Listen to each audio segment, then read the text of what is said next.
Hey everybody, it's Chris, and I have what I hope is a quick video for you today on how to use the Bible Concordance, specifically on Bible Hub.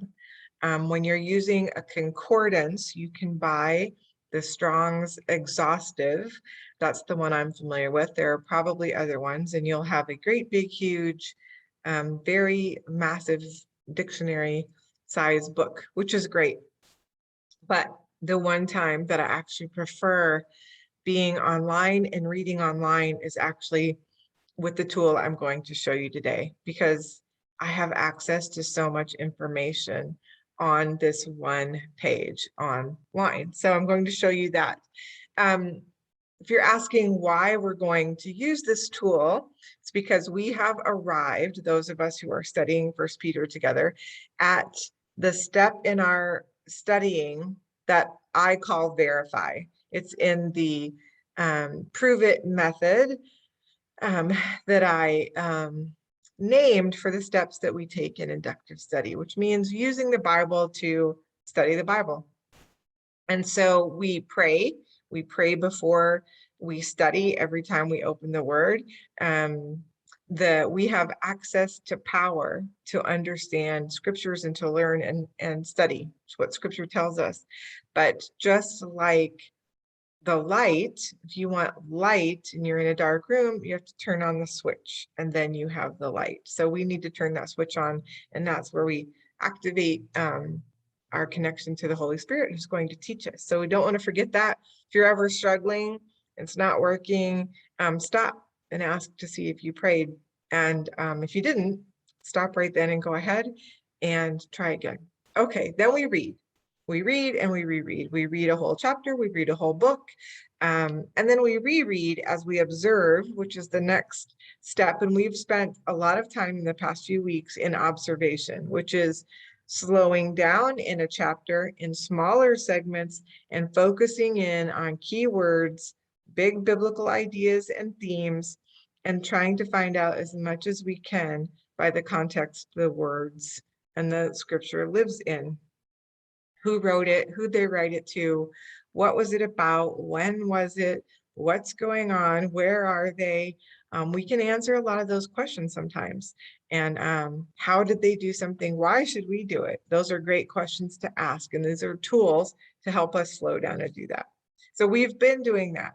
Now we're at the verify stage, which means I want to check my understanding. Maybe I don't understand something, even though I looked at it and looked at it. And I have a couple tools that will help me.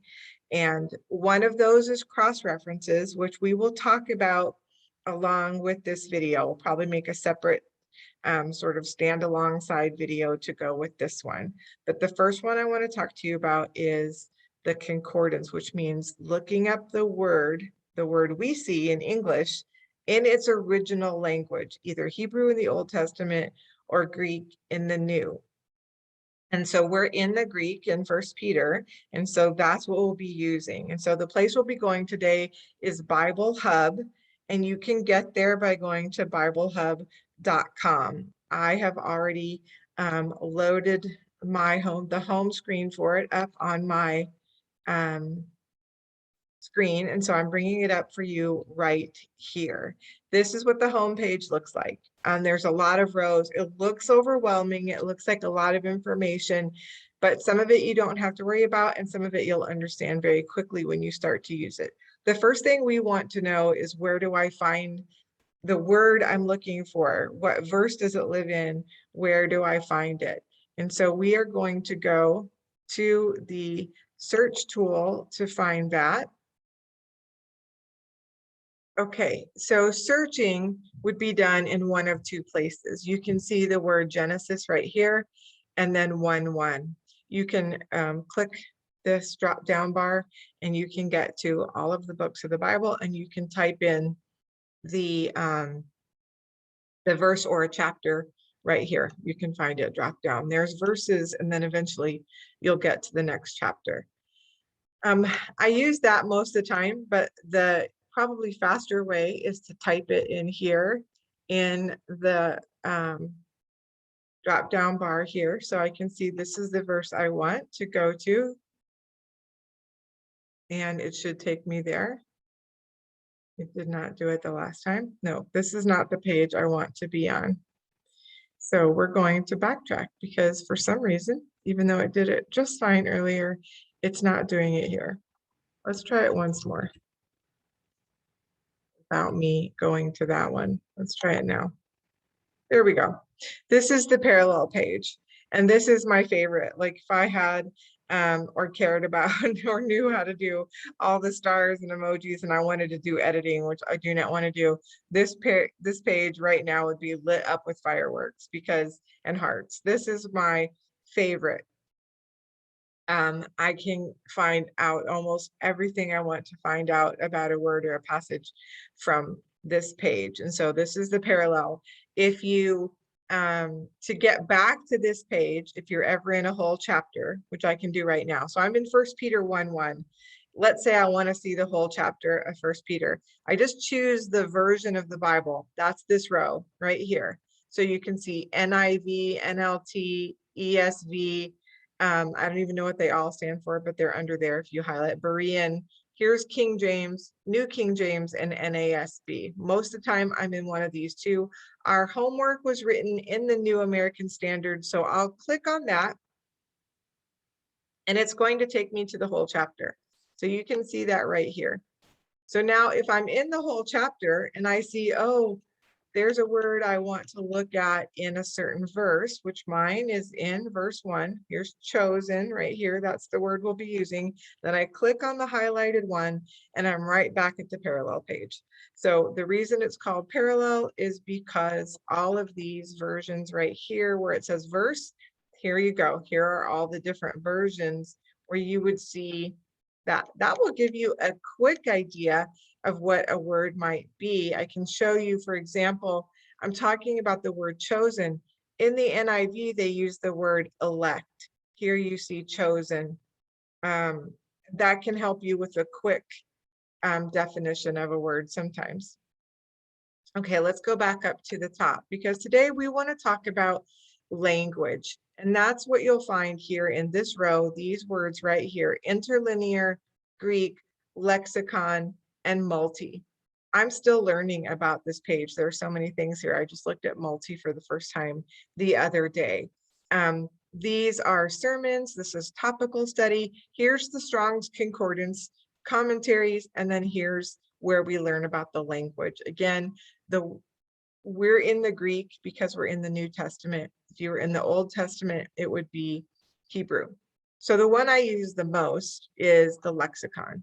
So just click it, which is what I just did.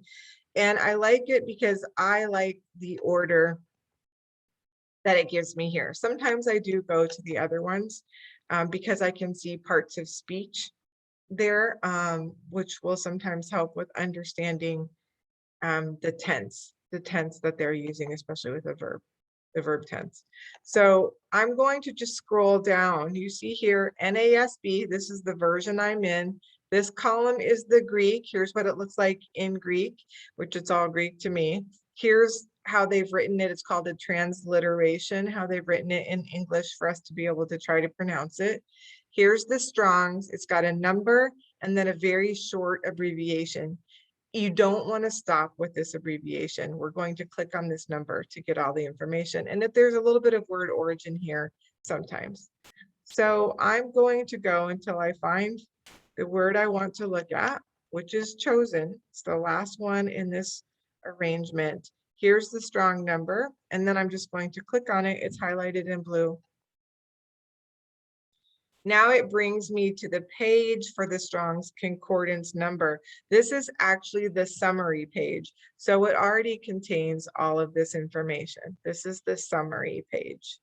And you can see some other verses on the right that are using the same word that I'm looking at. So here it is, eklektos in the Greek. If you want to try to learn pronunciation, you can do that right here.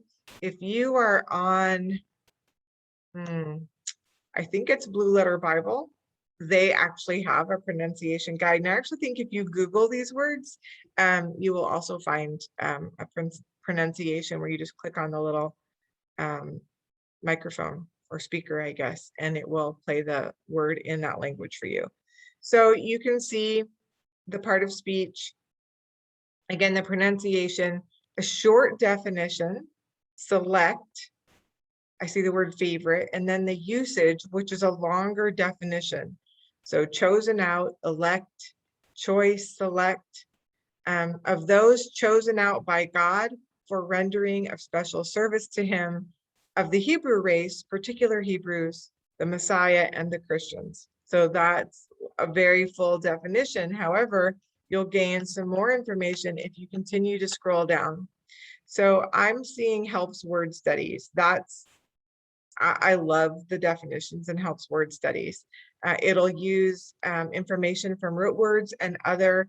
If a word is made because it's made from two Greek words, you'll get both parts of that and you can understand where it came from. So here, in addition, again, we're not doing this as a discussion, so I'm not going to talk about what all of this means in application. Just this is what I would be looking at. I would be making notes on paper. This is what you would do with this. I would write it right in the margin of my observation worksheet. And if I'm using it for class, like for this video, I will type it or copy and paste it into a slide as well. What else? Here, this is what I learned here. Literally chosen out of a personal preference or intention. And then I also see it describes people who choose to follow the Lord, become God's choice by freely receiving faith. You don't want to stop there either. If you continue to scroll down, you're going to get to Thayer's Greek Lexicon. In this one, you'll still see definitions. This one looks more like a dictionary. You'll also see Greek and a bunch of things you basically have to scroll over unless you understand Greek. But when you get to the highlighted blue words again, those are verses that contain this word. And so what you can do is look for the very specific definition for the verse that you're using. Well, I'm in 1 Peter 1:1 and I see it right here. It's in the very first definition, which says, so I would write this down. I would write down every bit of information I get about this word. Chosen by God to obtain salvation through Christ, and hence Christians are called the chosen or elect of God. And now I know why that other version used the word elect. That was just their preference. They both mean the same thing. And so in their translation, they use the word elect. So you can gain information by looking at those parallel versions as well. So in terms of concordance and how to use it online, that's really all there is on Bible Hub. Again, I would just recommend that you practice, that you try to find these pages and use them and make really good use of it, because it can help you so much. I want to go back, so I'm just going to go back a page, back to that parallel page. I'm going back 2 pages, and then what you can see is, let's say we're using a book for study. So they're telling us what to look up. They're telling us what cross-references to look up and those things. But if I was doing something on my own, you can get cross-references right out of your Bible. They're the list of other scriptures that you find either in the middle margin sometimes, or sometimes at the bottom of your pages. I have Bibles that do both, or one or the other. But if you here, you can do it really quickly right here. Here are the cross references for this verse. These verses will relate to something in those verses. In this case, maybe about the word elect or chosen, or maybe it'll be about where they were scattered. I can see that Acts 2:9 is actually showing me other locations. So I can look up a lot of things about one verse by looking here. And again, this is why I love this page. If I have finished my study and I want to go to commentaries, I can also get to those from this page as well. They were up here at the top. So I can click on it right there. It will give me the commentary for that verse, and I can click here as well under comment. Also, I can always get to cross references from this passage, this little word, if I'm on a home page. So you need to mess around with it. It does look a bit overwhelming at first. I had been using Blue Letter Bible before I found Bible Hub. And then I got familiar with Bible Hub. I went back to try Blue Letter Bible and they had changed it, and that one looked overwhelming to me. So I pretty much am always on Bible Hub. I spend a lot of my time on Bible Hub. So I hope this has been helpful. And if it is, let me know, or if you have more questions, or if you want to see step by step where I've stopped and taken a picture of each page and got some arrows and things like that. If that helps you, that will be, I think within this video is my hope, or this video will be within a video where you can get to that. So we'll see how it gets uploaded, but this is a quick review for those of you maybe who've already done it and just needed that quick review. So I hope you're joining us for First Peter. Hang in there and go slow and just see what God wants to talk to you about. And it's very encouraging to me to know that you are all out there watching. So be blessed.